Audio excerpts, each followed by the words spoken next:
Hi, my name is Wojak, and we are showcasing my new album called Find Your Tribe.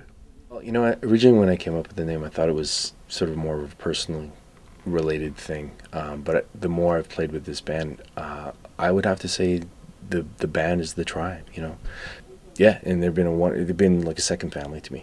It's been really wonderful. Ian Martin, who is the producer of the album, and if you look around you, in the studio is like, this is a great place to make some music. And Ian really, I'm so grateful that he took this on as a project. Well, the first person I met was Chris Bradley. He plays bass for me, and he introduced me to his long-term friend, Mike Onyu, on drums. Mike played with us for the better part of last year, but recently he's a major in the military. He got posted to England. So a long-term friend of mine, MJ Ilchek, has come and taken over the reins on drums. Kyler Shogun, who has his own band, the Kyler Shogun Band, comes and plays guitar for us, and he's phenomenal. Nick Samuel is our keyboard player, 19-year-old Nick. Well, he's 20 now, but and the lovely and talented Amanda Harrison sings backup vocals for us. So whole family, all six of us.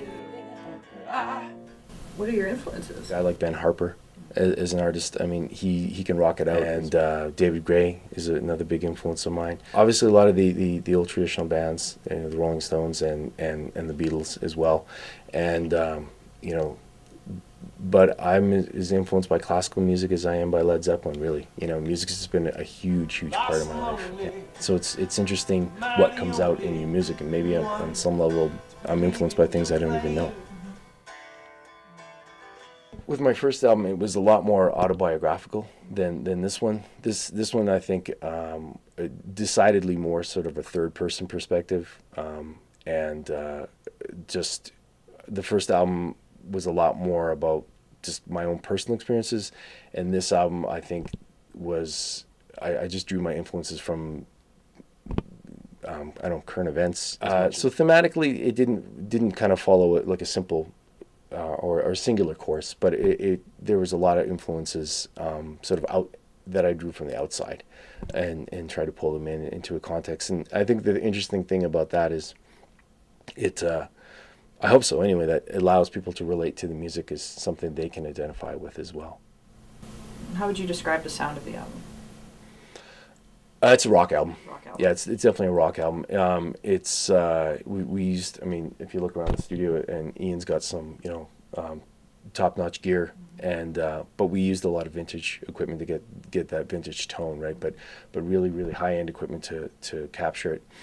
And he ran everything through what they refer to as analog chains, as opposed to, like, we recorded everything digitally, but we wanted to get one of those authentic sort of, I don't know, like when you put the LP on from the 70s, and it's got that rich, warm feeling, right? But it's definitely sort of a blues rock influenced type album. So why should people come to your show?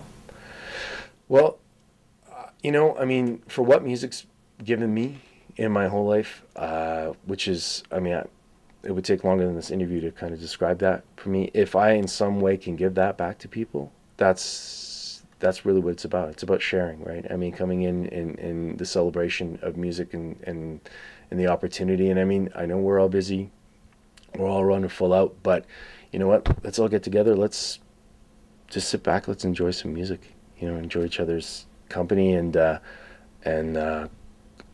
gonna be a lot of fun.